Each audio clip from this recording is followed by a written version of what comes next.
ಅವಾಗಲೇ ಹೇಳ್ತಿದ್ದಂಗೆ ಒಂದು real gold jewellery ಶಾಪಿಗೆ ಎಂಟರ್ ಆದರೆ ಹೇಗಿರುತ್ತೆ ಒಂದು ಫೀಲ್ ಅದೇ ರೀತಿ ಇದೆ. ತುಂಬ ದೊಡ್ಡ ಮಟ್ಟದಲ್ಲಿ ಮಾಡಿರೋವಂಥದ್ದು. ನಮ್ಮ ಬೆಂಗಳೂರಿನಲ್ಲಿ ಮೊದಲನೇ ಸ್ಟೋರ್ ಇಮ್ಮಡಿ ಸಿಲ್ವರ್ ಜ್ಯುವೆಲ್ರಿ.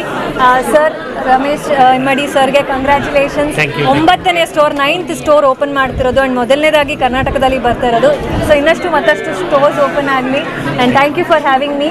ಇದು ಬರೀ ಸಿಲ್ವರ್ ಜ್ಯುವೆಲ್ರಿ ಬ್ರ್ಯಾಂಡ್ ಅನ್ನೋದಕ್ಕಿಂತ ಹೆಚ್ಚಾಗಿ ಒಂದು ಫ್ಯಾಮಿಲಿ ಇಲ್ಲಿದೆ. ಸೊ ನನಗೆ ಅದು ಖುಷಿ ಅನ್ಸೋದು ವಿಷಯ. ಎಲ್ಲರೂ ಆ್ಯಸ್ ಅ ಫ್ಯಾಮಿಲಿ ಇಲ್ಲಿದ್ದಾರೆ.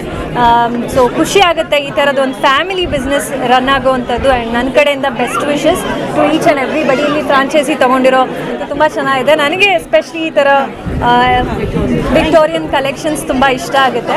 ಸೊ ಎಲ್ಲವೂ ತುಂಬಾ ಡಿಫ್ರೆಂಟ್ ವೆರೈಟಿ ಇರೋವಂಥದ್ದು. ಎಸ್ಪೆಷಲಿ ಬ್ರೈಡಲ್ ಕಲೆಕ್ಷನ್ಸ್ ನೋಡಬೇಕಂದ್ರೆ ಈಗಿನ ಬ್ರೈಡಲ್ ಜ್ಯುವೆಲ್ರಿಗಳು ತುಂಬಾ ಎಕ್ಸ್ಪೆನ್ಸಿವ್ ಆಗಿರುತ್ತೆ. ಸೊ ಅದೇ ರೀತಿಯಲ್ಲಿ ಸಿಲ್ವರ್ ಜ್ಯುವೆಲ್ರಿ ಬಂದರೆ ಅಫೋರ್ಡೆಬಲ್ ರೇಟ್ಸ್ಗೆ ಎಲ್ಲರೂ ಅಫೋರ್ಡ್ ಮಾಡಿ ತಗೊಳ್ಳೋವಂಥದ್ದು ಒಂದು ಒಳ್ಳೆ ರೀತಿಯಾದ ಅವಕಾಶ ಕೊಟ್ಟಿದ್ದಾರೆ. ಇನಾಗ್ರಲ್ ಆಫರ್ಸ್ ಇದೆ. ಸೊ ಎಲ್ಲರೂ ಬಂದು ಕಲೆಕ್ಷನ್ಸ್ನ ಚೆಕ್ಔಟ್ ಮಾಡಲಿ ಅಂತ ಕೇಳ್ಕೊಳ್ತೀನಿ.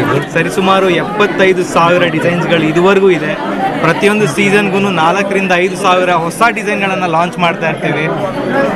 ಮಾರ್ಕೆಟಲ್ಲಿ ಏನು ಟ್ರೆಂಡ್ ನಡೀತಾ ಇರುತ್ತೋ ಅದನ್ನು ನಾವೇ ಸೆಟ್ ಮಾಡೋದಕ್ಕೋಸ್ಕರ ಪ್ರಯತ್ನ ಪಡ್ತೀವಿ. ಖಂಡಿತ ಎಲ್ಲರೂ ಒಮ್ಮೆ ನಮ್ಮ ಶೋರೂಮ್ಗೆ భేటీ కొడి. నిಮಗೆ ఖండిత లైక్ ఆగತ್ತೆ ಅಂತ అన్కోతా ఇదీవి. ಎಲ್ಲರೂ నమస్తే. జ్యువెలరీ ఏదైతుందో వాళ్ళు వేసే వేస్టేజ్తోనే మన సిల్వర్ జ్యువెలరీ వస్తుంది. తక్కువ బడ్జెట్తోని ఎక్కువ ఆభరణాలు తీసుకోవడానికి అవకాశం ఉంది. ఎవరైతే గోల్డ్ స్మిత్ గోల్డ్ ఆభరణాలు తయారు చేస్తున్నారో వారి చేతనే గోల్డ్ బదులు సిల్వర్ వాడి సేమ్ టు సేమ్ మేకింగ్ చేస్తున్నాము.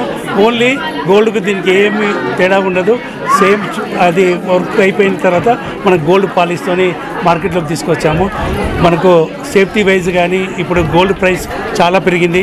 దానికని main important safety and security కూడా బాగా ఇంపార్టెంట్ కాబట్టి మనం